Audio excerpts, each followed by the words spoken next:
Hi, this is Patrick Houlihan coming to you from Dove Mountain, Arizona, just outside of Tucson. I just delivered a keynote presentation and workshop to a senior leadership team.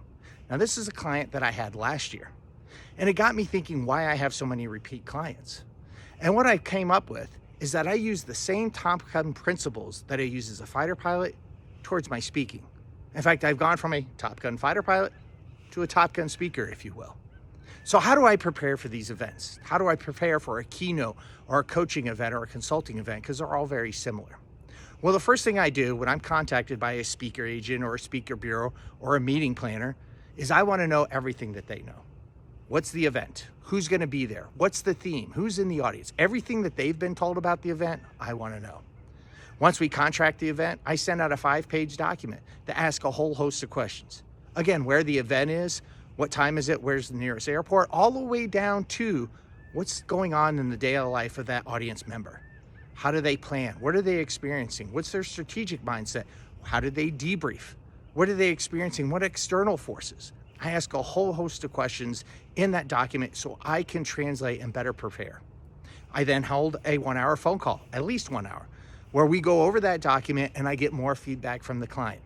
Once we're done with that call, I get the agenda, any other additional information, and I do my own research. I go to the client's about page, their website, their history page, their leadership page, their news release page. Again, I want to know everything about the industry that they operate in as well. When it comes down to the event time, I show up at least a day early.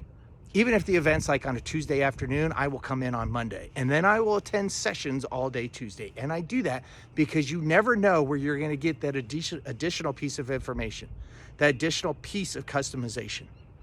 And then we're off and running on stage.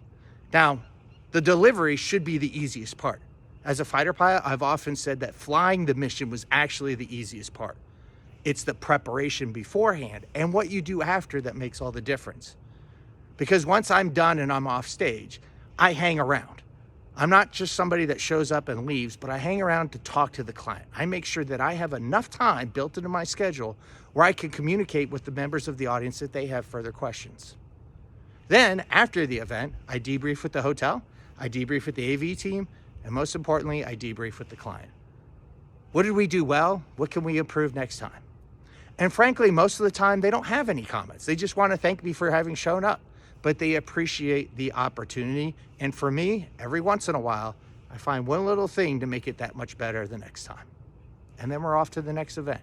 Now, this is a process I use every time. And I believe that myself, the hotel, the catering manager, the event manager, the senior leadership team are all there to make sure that the person in the audience, 3 months, 6 months, 9 months down the road goes, you know what?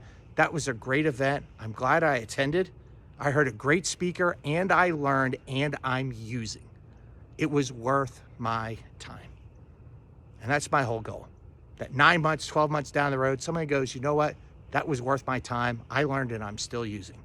So that's how I went from being a Top Gun fighter pilot to becoming, well, maybe what I consider a Top Gun speaker. So hopefully we get to work one day and I can show you this process in action. Thank you very much and have a great day.